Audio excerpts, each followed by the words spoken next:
Good afternoon and welcome to Politics in the Pulpit here on your hometown station, AM 1220 and 98.1 FM. This is your holy host, the Bishop of Santa Clarita, back for another opportunity to talk about the two things we're not supposed to talk about in public: religion and politics. And yes, they indeed do mix. Well, we are only 2 days away from the nation's 249th birthday. Excited about our country. I know that some people are on edge about what's going to happen on Friday. We've got the No Kings protests that are supposed to go national again from a couple weeks back. And then, of course, we've got several cities here in Los Angeles County who are shuttering all of their July the 4th celebrations because of the fear of ICE protests. In fact, not just ICE protests, but ICE raids. There's actually some fear of that happening here in Santa Clarita as well. I don't think that's going to happen, but I think you should go out and enjoy the country that you live in. And I think you should go out and celebrate, whether it's those little Safe and Sane fireworks that you have to buy somewhere where they're legal to throw out, or go to some festival like the mall here in Santa Clarita or wherever and enjoy the day. So don't let anybody take the patriotism out of your July the 4th celebration, no matter what political aisle you tend to be on. Well, today's a big day in terms of news. In fact, the last 48 hours has just been bam, bam, bam in terms of news. The Trump administration is racking up wins. That's not how the media is putting it, but regardless of how you look at it, plenty of wins are being posted here. I wanted to highlight just a few of them. Some of you have probably heard about University of Pennsylvania agreeing to strip medals from Leah Thomas as part of a sweeping White House deal. You might remember about 3 or 4 years ago, this made huge news when Leah Thomas, who is a biological male who identifies as a trans woman, won the first place medals against, at that time, a very little known Riley Gaines, who has since, of course, accelerated into the stratosphere in terms of the talk show world, and I think now is a consultant or a host on Fox News Network as well. But here's the story. It says the White House has struck a deal with the University of Pennsylvania that requires the school to strip trans-identifying male swimmer Leah Thomas of the titles he won on the women's team. The University of Pennsylvania will restore all titles to female athletes that were, quote, misappropriated by male athletes, according to a landmark agreement between the Trump administration and the University of Pennsylvania. Thomas, Leah Thomas that is, competed as a female swimmer at the University of Pennsylvania, infamously tying with University of Kentucky swimmer Riley Gaines in 2022 at the NCAAs and taking her trophy, prompting Gaines to take a stand against men in women's sports. Former President Trump said this. President Trump has been one of the strongest and most consistent champions for protecting women's sports. This is what Gaines said, by the way.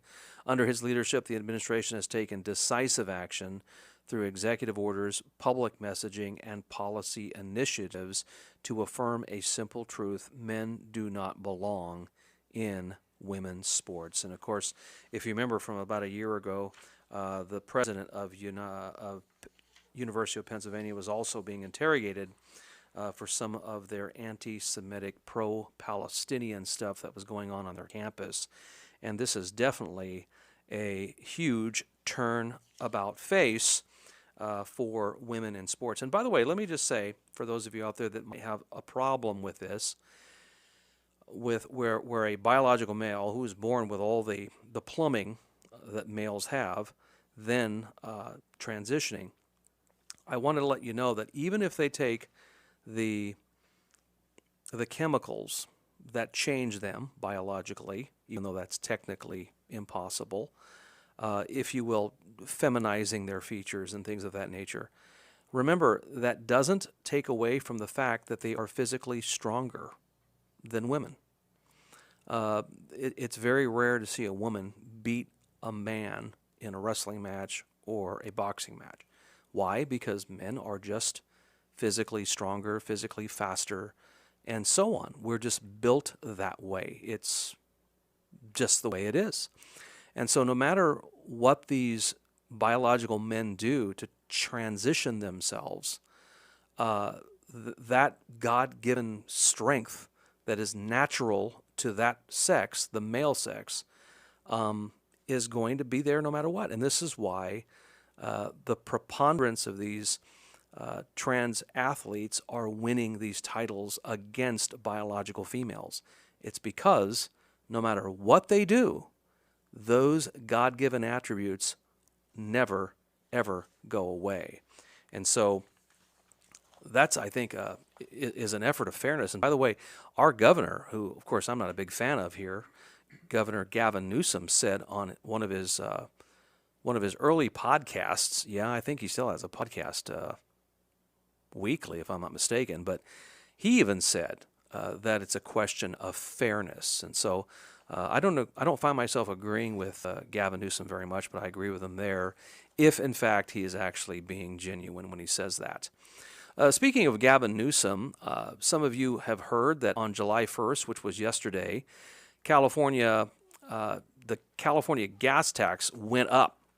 And there's been a lot of semi-misinformation, or at least half-truths, that have been going out on the internet about just exactly how much that gas tax is. But here's an article from the Sacramento Bee. As of Tuesday, July 1st, which was yesterday, California drivers will pay a little more to fill up their tanks.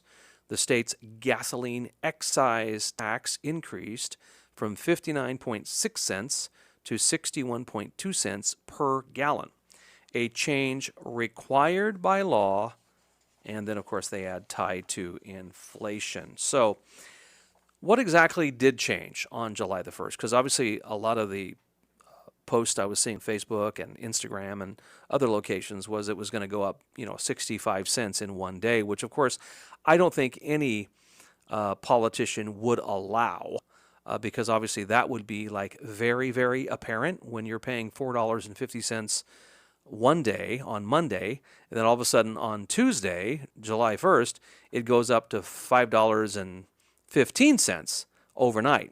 I think most people would notice that. So this excise tax was actually something that was a part of a bill that was passed in 2017, and then ironically, we Californians, not me, but Californians also fell for a proposal voting for this increase that's supposed to happen yearly, right around July the 1st. And so it's going to go up every year. However, the state Senate and the Assembly can amend the bill, or they could stop any future hikes if they so choose. But so long as California is a single-party state, California and its single-party officials are not going to stop any of these gas taxes from going up. And remember, the way they sold the gas tax on us, and the reason why it passed, is because they kept saying that it is going to be for our roads.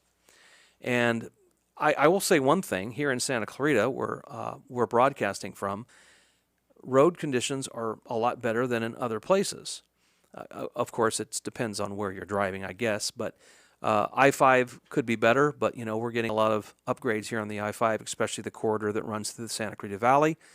And maybe it's okay in your neighborhood, but then there are large swaths of highway that don't really drive well. There are potholes the size of small states, and your car goes into the potholes. So that's how they sell it, and unfortunately, we have an ill-informed electorate that just buys into that all the time, thinking, well, yeah, I want good roads.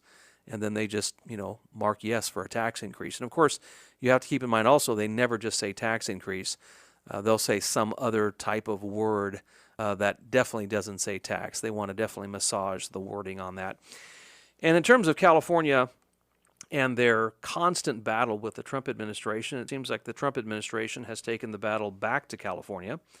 And the administration is currently suing L.A. Mayor Bass and City Council over sanctuary city immigration policies.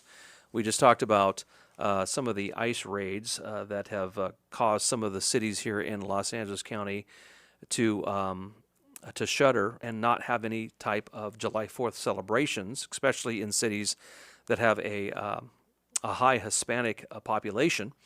But here is a story from the Sacramento Bee. It says, quote, the Trump administration Monday sued the city of Los Angeles, Mayor Karen Bass, and the city council over LA's so-called sanctuary city policies, alleging in federal court that the ordinances violates the Constitution by thwarting immigration enforcement.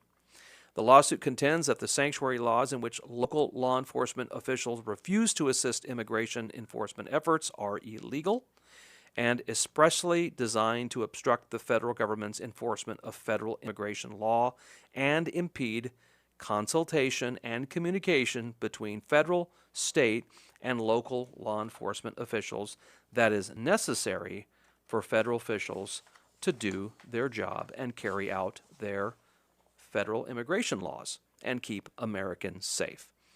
Now, the thing that I find ironic about sanctuary city laws is I don't think that was a thing in the 1990s or the 1980s, and it might have been. So it's possible that there could have been sanctuary laws in the 1980s and 1990s, but you really didn't hear about them until the 2000s. In fact, it really wasn't until Barack Obama's presidency that I started hearing more and more about these sanctuary city policies.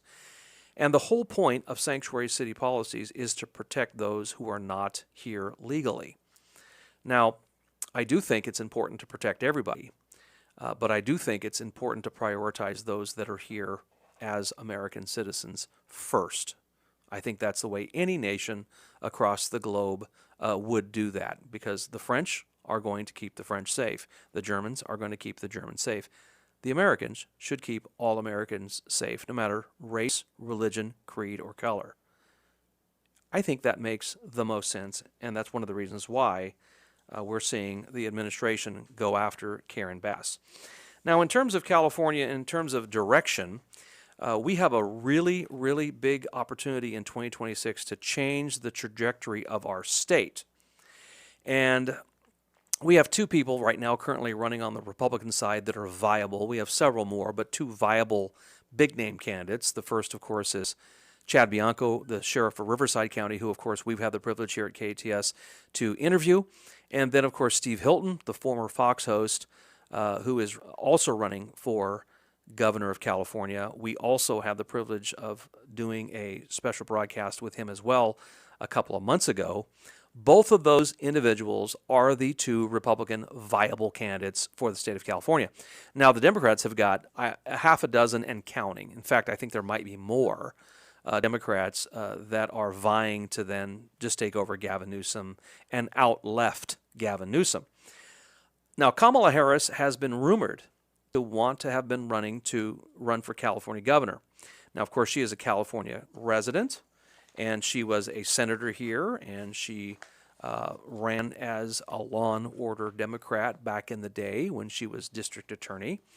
But I just want to read a story that just came off of the presses from yesterday, that there isn't much excitement among Democratic fundraisers in California, according to the Politico Playbook. The outlet spoke to multiple Democratic Party donors in California to see how they felt about Harris possibly running for governor. So far, her interest in exploring a gubernatorial run in the state following her 2024 presidential election loss hasn't enthused many. Quote, she still would probably lead, but honestly, no one is incredibly pumped, one Southern California fundraiser told Politico.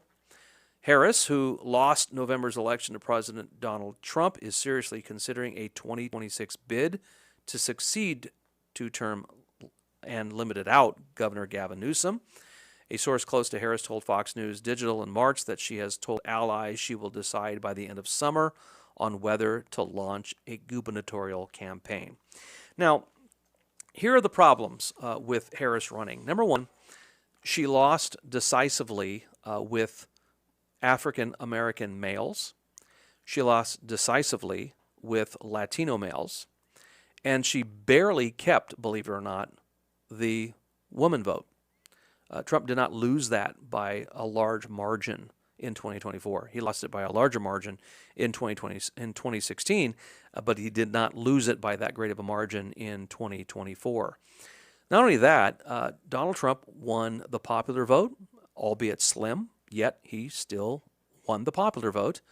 He also won all 7 of the swing states, albeit some of them by small margins, but it doesn't matter. A small margin is still a win. And in 2024, we had some of the largest rightward shifts in counties, not only in blue California, but across the United States of America, with the exception of a state here and there. I think even Colorado made some rightward shifts in some of their districts. And even in Massachusetts and Delaware and Rhode Island, which tend to be very deep northeastern states, they even made some rightward shifts in the 2024 election cycles. Not only that, Kamala Harris was unable to beat Donald Trump, who was satcheled with all kinds of negative press. He had the mugshot, he had the court cases, he had money he had to pay. You name it. They were throwing everything they possibly can, linking all the negative news about J6, all of that stuff to Donald J. Trump. And with over $1 billion and counting, the Harris campaign was unable to do what Joe Biden was able to do in 2020 from the basement, and I think with less money.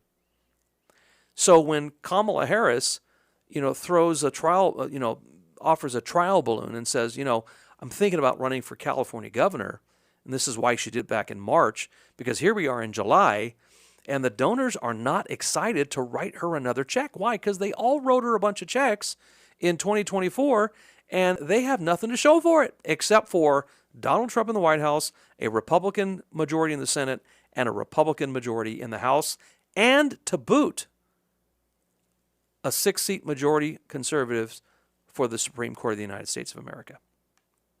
Now listen, if Kamala Harris wants to run, she probably will end up being the leader. But I am not sure if she will be the leader very long, and I don't think she's going to have deep pockets like she had during the 2024 campaign. I believe it is possible that we could actually see a bit of a sea change here in California. Coming up after the break, we're going to talk to one such candidate for 2026, Christina Erwin, who is running for State Senate, District 24, which includes the Pacific Palisades and Malibu, which of course has been hit and rocked by the fires of January of this year. We're going to talk to her about her run to unseat Democrat Ben Allen in District 24 when we come back on Politics in the Pulpit here on your hometown station. All right, we're back here live on Hometown Station, Politics in the Pulpit with your holy host, Pastor Jerry Cook. As promised, we have with us, running for State Senate, District 24, Christina Erwin. Christina, how are you? I'm good. How are you guys? I am doing well. Christina, we haven't had you on for a few months, so how have things been developing with the run for State Senate there in District 24? Yeah, everything's been going along. I've been doing a couple of meet and greets, fundraisers. I actually have another one coming up. If you go to my website, you'll see it there, ChristinaErwin.com. It'll be posted on social media. That's going to be August 16th in Hermosa Beach, which is one of the cities in the district. So it's been going great. Absolutely. Now, of course, District 24 is a pretty vast district, and I'm not trying to de-emphasize some of these other cities that are just as important, but two particular cities I'd like to highlight is Pacific Palisades and Malibu, which happen to be in your district. Those two cities, of course, were devastated during the fires of January of this year. I'm wondering, what would you do, Christina, differently than what Ben Allen is doing, or not doing for that matter, to kind of expedite the situation for the residents of the Pacific Palisades? Right. Well, as we both know, I mean, he's luckily being termed out, but he hasn't done anything, nothing. So, he hasn't been helping, not to my knowledge, Mayor Bass and Newsom. Nobody's doing anything. I think last time we spoke, I want to say out of, over about 1,100 homes that have been burned to the ground, businesses, I think only at that time 4 permits were being issued to rebuild. And now the number might be up to 10, which is just, there's no excuse. There's no reason for it. Too much bureaucracy, red tape, things are slowing down. I mean, PCH was only open, I think one lane was open, and they just opened the other lane a couple months ago. So I'm assuming because you're running. For that. It's ridiculous. I'm assuming because you're running for this district, Christina, that you have had an opportunity to assess the damage of the area and just seen the devastation that has occurred there. And I'm wondering if you could explain to our listeners just the depth of the destruction that underwent that area. Well, unfortunately, I haven't been able to go there because, again, due to more red tape, they said residents only, and I don't live there. My kids actually did go to school there, and I have a lot of friends that lost their homes, and I've seen from their pictures and from what they've told me and what's been on TV, it's heartbreaking. I mean, my kids saw it too, and the Starbucks where they used to go and the devastation of that, and the whole entire Gelson's and Ralph's all gone, just burned. So I would like to go there. I think I'm going to be going there for a press junket next week, so I will be able to assess the damage better. But from what I've seen, it's horrific. It's devastating. And, my kids' school, I was on the board of trustees over at Palisades Charter High School, and they were talking about, they had high hopes. They had kids come back in the fall. That is not happening. Maybe it'll be next year. But again, it's like even if Palisades High School was to rebuild, there's nothing there for the kids. Yeah. There's nothing. No rec center, nothing. If you're just joining us here on KGS, we're talking to Christina Irwin, who is running for State Senate District 24, which includes Malibu and the Pacific Palisades. Christina, could you tell me and our listeners a little bit about Ben Allen, who, of course, thankfully is termed out. What has he done for the district, and why haven't we heard anything about him? Well, hey, he banned plastic straws, so... Well, that's ironic, because I just went to McDonald's today and I got a plastic straw, so nanny, nanny, nanny. I don't think his ban worked. Yeah, I don't think so. Yeah, honestly, this guy, his biggest accomplishment, like I said, all joking aside, is the ban on plastic straws. And I haven't seen him do anything. I haven't heard him do anything. I do understand there's a lot that can be done, but it's crazy. I mean, honestly, he's been there 12 years. For 3 term limits, hasn't done anything. And it boggles my mind that he was just running smoothly unopposed until I came in 2022 as a write-in, and he was completely shocked, And now the seat is an open seat, and there's 11 Democrats running, half of which are actually self-proclaimed socialists. We don't want that here. I mean, they're getting that, unfortunately, in New York. The guy who's running for mayor. So you're saying that District 24 could potentially get their own Magdani? Could potentially. I'm the only Republican.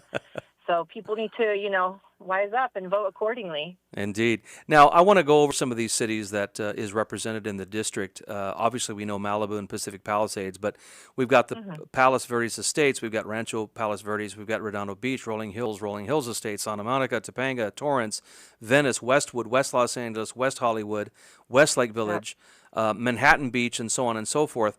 All these places that I just mentioned, of course there's more, but all these places are not lunatic leftist little cities. Now, some of them are, but a lot of them aren't. So is it possible that a common sense conservative like you could slip in to this district in 2026? Oh, absolutely. Absolutely. And, being a delegate and a member of the GOP and the LA GOP and the city GOP, they are talking about registering the non-party preference voters to Republican. There's a lot of disenfranchised Democrats that are looking they're thirsty for change, because the common sense Democrats, they don't want lawlessness. They don't want homeless all over the streets. They want, let's bring it back to common sense. People want to feel safe. People want to feel, respected in their own communities. They don't want to be chased. And I'm not even kidding when I say this, chased by homeless, which is what happened to me when I went to Santa Monica a couple of months ago. It's like people want safety. This is an important issue, and people want to know that their elected leaders care. And so I think what's happening is, I think we can do this because, like I said, the party's looking at voter rolls. They're going through them with a fine-tooth comb. All eyes are in California now, especially now that Gavin Newsom has about 10 days. I don't even know, maybe it's expiring, maybe he has one more day left of reversing this crazy Title IX policy where biological males can compete with females. So President Trump is looking at California. We can do this. People just have to have the willpower in them to go and change. And, voting Republican is not a bad thing. It's not a dirty word. It's a good thing. It's a really good thing. There's a lot of people that are changing and voting Republican. So, yes, we can turn this district around. No doubt about it. And the fact that we have had one-party rule in this state for well over a decade, I think bodes well for you, because you can say, hey, listen, I haven't had my hands on any of this mess ever. So why don't you give me a chance? Instead of instead of rewarding the party that's been at the helm of all this tragedy over the last 10 to 15 years, especially there in District 24. When is the last Republican to have represented that district, Christina? Do you know? I don't. I could be wrong. I don't believe there ever was one, or if there was one for state senator, it was probably in the late 70s, early 80s. Wow. So it is ripe for the picking. Exactly. And my goal is to make California affordable again. Food, fuel, housing. I mean, it's just common sense issues. Like I said, public safety, funding our police, our LAFD, our fire department. This is crazy. Parental rights. All these things, they're just common sense. This is what I stand for. These are the issues I'm running on. Let's talk about affordability, if you will. We're talking to Christina Irwin, running for State Senate District 24. I got an article yesterday. I forget exactly what news article this was, but this is what they posted for what a single person needs to earn in California to live comfortably, and what a two-parent family of two needs to earn in order to live comfortably. So if you're single in California, in order to live comfortably, you need to make about $115,000. If you're a family of two, mom and dad with two kids, you need to have an average of $271,000 a year in order to live comfortably. Now, I'm going to just tell you something, Christina. I live in the northeast of Santa Clarita. And my wife and I are a family of three kids, and we don't make anywhere close to $271,000 a year. And, we own our own home and live quite comfortably. So where are these numbers coming from, and how accurate are these numbers? Unfortunately, they're pretty accurate. This is not sustainable. And, I mean, here you have Newsom, with his homeless bills and apartments for illegals that are here illegally, and Karen Bass with Housing First, and one unit is $700,000, and this is where our tax-paying money goes to. It's not to build affordable housing and to make our streets safe for the citizens that live here, the taxpayers that live here. Our kids go to school here. It's for the illegals, for the illegal immigrants, and for the homeless, and it doesn't make any sense. It's not sustainable. What would Christina Irwin do if she should win State Senate District 24 in 2026? What would you do to make California more affordable for the average citizen here? Well, I would focus on, like I said, food, fuel, and the housing. And being a real estate agent, housing is very important. I mean, the whole thing that happened in 2008 when Obama was president, and the corruption behind the scenes of how the appraisals went sky high with all the homes, we need to bring it down to a level of affordability. So I would look into how we would do that. Cut down, like I said, the red tape, cut down these nonsensical permits. I mean, you need a permit for this, you need a permit for that, and then the waiting line for the permits it could take anywhere between a couple months to a couple of years. And people are getting fed up with that. And then you have property taxes for seniors. I would look into cutting property taxes for seniors, honestly, that already have paid for their home and own it outright. There's a lot of things that I want to do that I want to, like I said, common sense issues that go across the board. And people need to be serious about this. And I feel like right now it's a super majority, and the Democrats are just filling in their pockets with all these initiatives for homeless housing and affordability first, and illegal immigrants this and illegal immigrants that. And we need to just be serious and say, listen, there's a lot of things that can be cut, and this is what we need to do. Yeah. And I think I'm going to have both sides of the aisle working with me on that. As an immigrant yourself, Christina, what is your take on the recent ICE raids that have occurred in L.A. the last few weeks? And why don't you just inform our listeners from where your mom and dad have come from as well? Right. Well, they come from Yugoslavia, which was a long time ago. Unfortunately, it was both communism and socialism. So they escaped, and, I was born there, and they brought basically just 2 suitcases, me and their dreams, the American dream. They came over here and had to start everything fresh and new. And being a legal immigrant, I mean, I can tell you that the law is the law. And I know people don't want to hear that. But the minute that you cross over the border, you are a criminal. You broke the law. And federal law supersedes state law. So there is no reason. I mean, you and I both know this, Pastor, that the mainstream media is just saying, oh, yeah, ICE is going over here to Home Depot and grabbing people and the nannies at the park. That's not true. That's not true. They're going after these people that they have,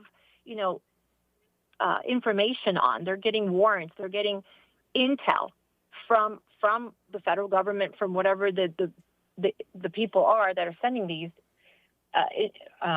warrants, and they're finding these people who probably, from what I've been told, are drug money, cartels and criminals, and they have these storefronts like this laundromat or whatever it is, et cetera, it may be. They're not just grabbing the nannies from the park. Yeah. In other words, I can still call for the Molly maid, and I can have my house cleaned. Yeah. Well. Yeah. If you've done it right and you come here legally, you have nothing to worry about. Yeah. That's it. It's simple. My mom was from Indonesia and then immigrated to the Netherlands and then came here in the late 1960s. So all my mom's side of the family are Dutch Indonesians. And so when they came here, they really just, rolled up their sleeves and embraced what it is to be American. Some of them went back to their home countries every once in a while, just to see family and enjoy that culture. But they really always spoke highly of the United States of America and just loved being here. And again, that generation unfortunately is gone. And now it's my generation that has to carry on that same type of atmosphere. But it does seem that not all, but some of those who are here want to fundamentally change our nation, its laws. And I think the nomination of Zohan Magdani there in New York City is one example of this. I have read that in New York City, over 35% of those that live within New York City are foreign born. And so the reason why they don't like capitalism is because they come from a nation that isn't capitalistic. They don't like the fact that you kind of have to roll up your sleeves and kind of tie up your bootstraps to do something. And so that's why they kind of acquiesce and they voted for this guy. Now, if there was any positive about Magdani, at least it kind of cemented the fact that Andrew Cuomo is dead man walking. And really, it kind of took care of Andrew Cuomo because, of course, even though he was the more moderate of the two, he had tons of baggage with the COVID situation and putting all the folks in the rest homes there and lying about deaths and the sexual allegations that came out towards the end. He was he was no saint himself. But the fact is, you're running in a district that has a lot of conservative-leaning people. They may not necessarily be Republican on paper, Mm-hmm. but they're Mm-hmm. conservative-leaning people. So, Christina Irwin, how are you going to get those middle-of-the-road voters to come onto your side and not be appealed and swayed by the one-party system that has ruled their district now for years? It's exactly like you mentioned earlier in our phone conversation, where you said, listen, that's what I have going for me. You guys have tried with the supermajority for decades. Look where it's gotten us. Exactly. And you have nothing to lose by voting Republican. And I also, when I ran in 2022 as a write-in, I appealed to all sides. Listen, I'm a mom, I'm a parent, just like you, et cetera, et cetera. I am here from a different country. I am a legal immigrant. I know what it takes. I know that capitalism is good, socialism is bad. And it's not this, utopian socialism. It's not. It's terrible. And I lean in with facts, and I say, this is what the new Republican Party looks like. It's not just a bunch of old white men that the media has spun around in their narrative. It's actually people that are disenfranchised, what I like to call the normal Democrats. The party left them a long time ago. They're politically homeless. Come on over to our side. The independents that are like, I'm okay with this, but this and that. Listen, the Republican Party has a big umbrella. We welcome everybody. And just basically talking about things that matter on a day-to-day basis, like safety, and funding the police and affordability. I think I know I can bring them over to our side and have them vote. Christina, 30 seconds here. How can folks find you and donate and volunteer for your campaign? Please go to my website, ChristinaIrwin.com, Christina, Kristina, Irwin, Irwin, and feel free to donate, volunteer, and spread the message. I would really appreciate that. Christina Irwin, we're rooting for you. Hopefully I'll see you down at that meet and greet real soon. Oh, sounds great. Thank you so much, Pastor Cook. Have a good one. Thank you so much. We'll be back here on your hometown station in just a few minutes. All right, we're back here for our final segment on KHTS, your hometown station. This is Politics in the Pulpit. Just got some breaking news here. Los Angeles leftist Alejandro Orellana, I don't know how to pronounce that last name, Orellana, who dropped off truckloads of face shields during the riots against ICE and other law enforcement last month, has just been indicted by a grand jury, according to Fox News reporter Matt Finn. So I think you guys remember seeing this on the news. And again, I just hope this guy goes to jail for a long time. It's really the only way for a guy like him, or anybody for that matter, to get the message across. Well, if you watched the news yesterday, for some of you that grew up in the 80s and 90s, you might remember the name Jimmy Swaggart.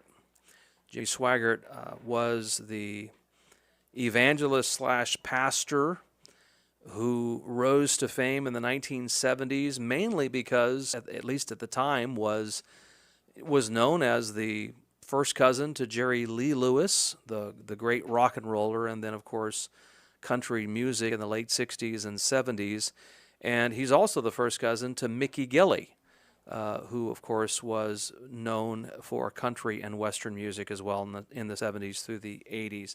Well, Jimmy Swaggart, the third of those first cousins and the last now, died yesterday at the age of 90.